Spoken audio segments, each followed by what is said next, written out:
Hello. As I was closing the day, when I looked back at the cases, what I saw quite a few cases to which I could keep a common link that unfortunately was screen time. Well, we always felt that technology is for improving our life, but it should not be detracting the quality of our life. Screen time, from being my time, it has become the need of the hour. And I started seeing health hazards resulting from it too. We always had work from home.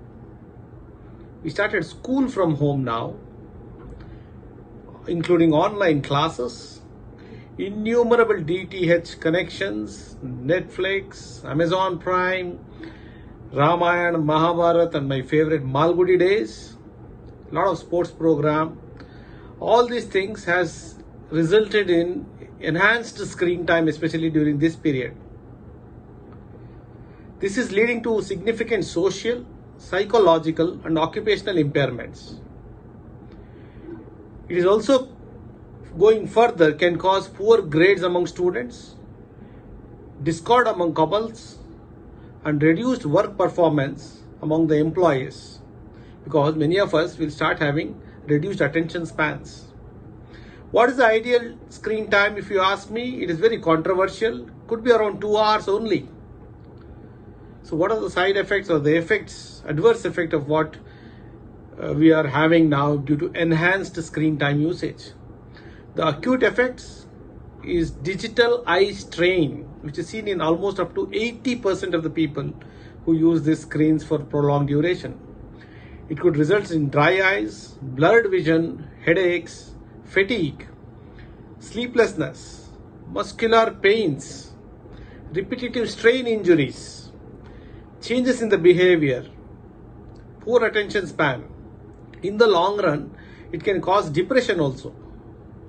The sleep disorders can start with a shorter sleeper duration, decreased sleep efficiency, that means you don't feel fresh, and longer sleep onset delay, means you go to bed but you don't get the sleep at all. Chronically, it can cause obesity and also depression. When it seems this proportion, a digital declutter or a device holiday is recommended. Why does all these things happen? Firstly, as we all know, the blue light flickers more and causes glare, and that's why it strains the eyes and also could trigger off headaches or worsen if you are having headaches like migraines. Many of the times we assume prolonged awkward postures when we are in front of the screen, and this can trigger off the old aches and pains, and definitely can cause new symptoms, musculoskeletal symptoms in the form of sprains and bursitis and so on. More important effect is on the sleep. Sleep is controlled by a hormone called melatonin, which actually regulates our internal biological clock, which always tells us it's morning you wake up and it's night, please go to bed. So when we repeatedly use these screens, this blue light disrupts the circadian rhythm and tries to send signals to the brain that it is still the day. So when you're working late evenings and late nights, the body starts feeling the daylight is still there. And using a screen prior to the bedtime disrupts the onset of sleep, because it makes your brain believe it is still the daytime now. There could be many other apps which promise that they filter out blue light and so on and so forth. How efficacious they are, like this, some apps or blue blocking glasses, nobody knows actually. So when I looked at it, what is the remedy? The ABCs of it. First is appropriate lighting.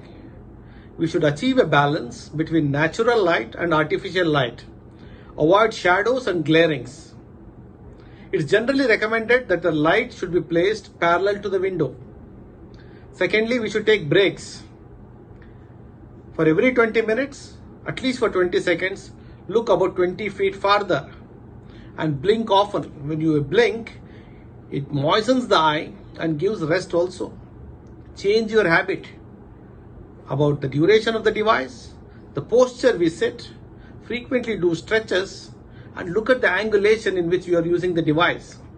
It is said that when we are using smartphones, view angle should be below the eyebrow, maybe at about 16 to 18 inches. Make the fonters bigger and the screen brighter enough to be comfortable.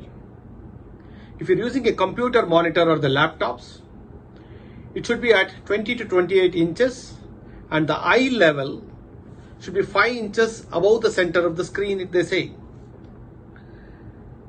Secondly, drink enough fluids. Coming to E, eat healthy food rich in vitamin A, vitamin E, vitamin C and omega-3 fatty acids.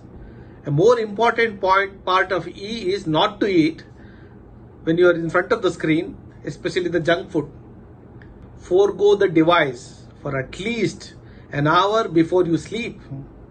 For a day or two in a week, maybe a few days a month, it would be a good idea to declutter your device. G, get an ophthalmologist advice and maybe a glasses. Most importantly, which is easily available nowadays, is the H, have screen time reports and also parental control with respect to not only the time spent but also the content what we are looking at it. Remember, these devices are supposed to help us lead a comfortable life. Are they really doing that? Are you contributing to your own adverse health? Think about it.